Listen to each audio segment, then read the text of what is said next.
JBN, we keep you informed. Man murdered in St. Catherine.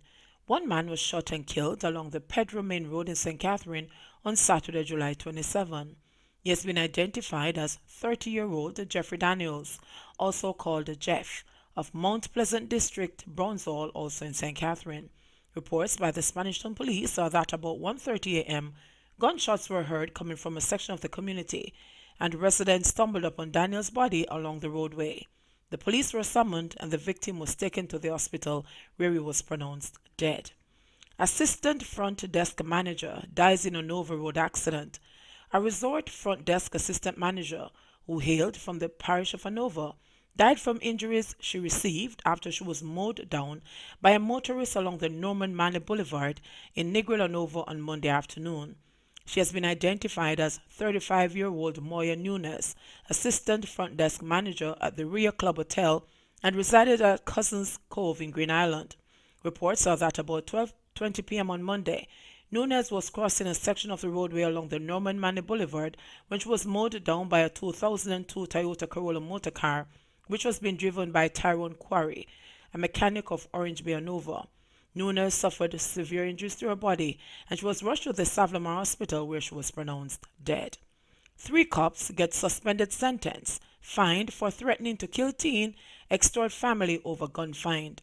3 police constables who reportedly held a teenage boy with an illegal gun and threatened to kill him unless his relatives pay them $2 million have been fined and given suspended sentences.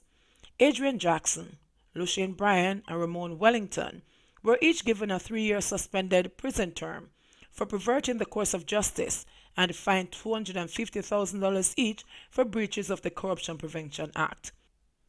The sentences were imposed by Justice Evan Brown in the Westmoreland Circuit Court on Monday, July 29.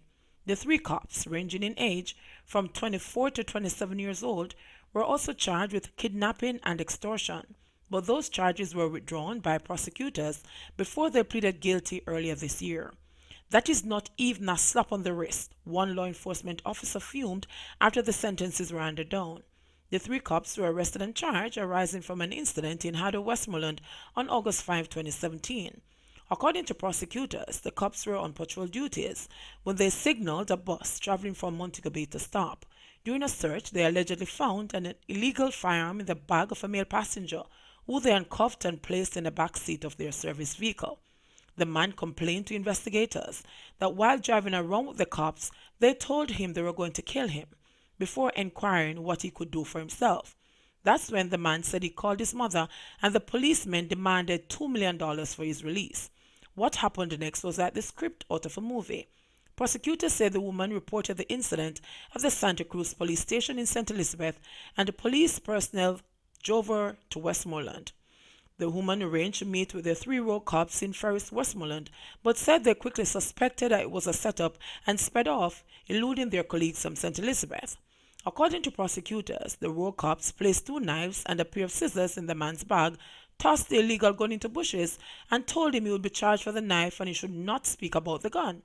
The man was taken to the Whitton police station, also in Westmoreland, by the row cops about 7 a.m. the following day when his mother and the team of police personnel from St. Elizabeth showed up. They were subsequently arrested and charged. Jamaican man on ganja charges in St. Vincent denied bail. A Jamaican man has been remanded after he appeared in the Serious Offences Court on Monday, charged with possession of 30.85 pounds of marijuana with intent to supply.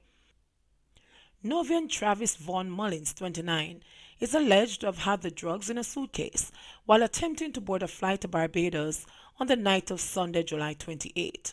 Police have also charged him with possession of the drug for the purpose of drug trafficking and attempting to export marijuana. When he made his first appearance in court, Mullins said he did not have legal representation and would like a lawyer.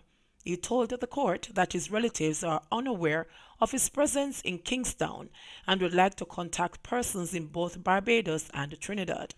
The matter was stood down, and when it resumed, Attorney Grant Connell rose on Mullins' behalf. Mullins then pleaded not guilty to all charges, but prosecutor Tamika Mackenzie objected to bail, arguing that Mullins was a non-national with no significant ties to St. Vincent and the Grenadines, However, Cornell argued that being a non-national is not sufficient ground upon which to object to bail. He said the value of the drugs was EC $6,000 and that there is an affidavit stating that the value of the marijuana is EC $200 per pound. The lawyer argued that the value of the drugs speaks to the seriousness of the offense. He said that drug lab tests takes up to 6 months to test marijuana and asked that Mullins be granted EC $6,000 bail. The court said that EC $60,000 bail might be more appropriate, but Cornell argued that only about 5 families in the country might be able to meet such a bail condition. In the end, bail was denied and Mullins was ordered to return to court on September 13. Council wants KSAMC to address sewage flow into Kingston Harbour. A People's National Party PMP councillor has called on the Kingston and the St. Andrew Health Department to inspect the National Water Commission's NWC's Harbour Drive sewage lift station in Harbourview, stating that she saw feces from the plant running into a drain that emptied into the Kingston Harbour. Councillor Jacqueline Lewis of the Norman Gardens Division told the last Wednesday's meeting of the Kingston and the St. Andrew Municipal Corporation KSAMC Parish Disaster and Public Health Committee that several times she had told NWC and KSAMC staff about the problem. The station at the intersection of Harbour Drive and Michael Manley Boulevard was established to clear sewage from the western side of the Harbourview housing development. Lewis said that on Tuesday, July 23, she was with workmen who, while cleaning the Harbour Heights drain, saw feces in it. They started cleaning the drain but had to stop when they saw feces flowing in the drain, Lewis said, adding that the drain, which runs across Michael Manley Boulevard, empties into Kingston Harbour. The council pointed out that there is a restaurant and a depot where wholesale fish is sold near to where the raw sewage empties into the sea. It's a constant problem, and I'm tired of telling the authorities about the situation. But because this is not happening in Cherry Gardens, the people's lives don't seem to matter, Lewis said. Sherry Newman, who resides at 1 Harbour Drive near the sewage lift station, said that oftentimes there have been problems at the pumping station. We are bombarded with the stench, she said, adding that a manhole in the center of Harbour Drive near the pumping station is sometimes also full of raw sewage. Last Wednesday, NWC Vice President in charge of customer delivery, Michael Dunn, said he was not aware of the problem but said he would do an investigation. On Thursday, Dunn said there had been an overflow at the SLS as a result of malfunctioning equipment. He said that the overflow, which began on July 18, had been corrected. When Dunn was told that the residents are complaining that the problems at the SLS occurred very often, he said that was not the case. The system is automated, and we have a mobile operator who makes daily checks, he said. However, a spokesman for the Harbourview Citizens Association, who asked not to be named, said that the pump at the SLS is more often out of service than it is in service. The spokesman said that the NWC was not properly maintaining the new Harbourview sewage treatment plant that had been completed in 2015. He said that the reed beds, which form part of the mainly natural treatment processes at the plant, were not being cut on a regular basis. Regular cutting of the reeds allows sunlight to permeate the facility and to prevent the treatment plant from smelling, he said. Education Ministry to save $9 million annually on electricity. The Ministry of Education, Youth and Information will be saving more than $9 million annually on its electricity bill from a $136 million energy efficiency project.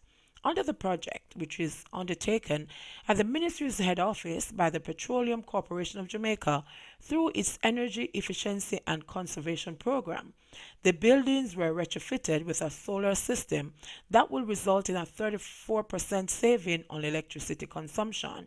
The system works extremely well. It is very efficient and makes you work more productively, said Minister with responsibility for the ministry, Karl Samuda, at the handing over ceremony held at his Euro Circle offices in Kingston on Tuesday. With these kinds of facilities, we are able to work in an environment that offers comfort to increase productivity, Samuda added, while lauding the PCJ and detailing the benefits that staff and stakeholders will now enjoy. It is anticipated that the modifications will enhance the environment and improve staff's well-being and promote increased productivity and comfort for users of the building. For her part, Minister of Science, Energy and Technology Favour Williams said the new system will be impactful and the investment will be safeguarded for the citizens of Jamaica. We are financing a 5-year service and maintenance contract to ensure the preservation of the equipment, Williams said. The program was established in 2011 to promote cost-saving measures in the public sector through the design and implementation of energy efficiency and conservation interventions and equipment. Since then, more than 40 entities from the health, finance, education, and the security sectors have been retrofitted with energy efficient air conditioning systems. JBN, we keep you informed. Please remember to like, subscribe, share, leave us a comment, and click the notification bell to receive our daily news items.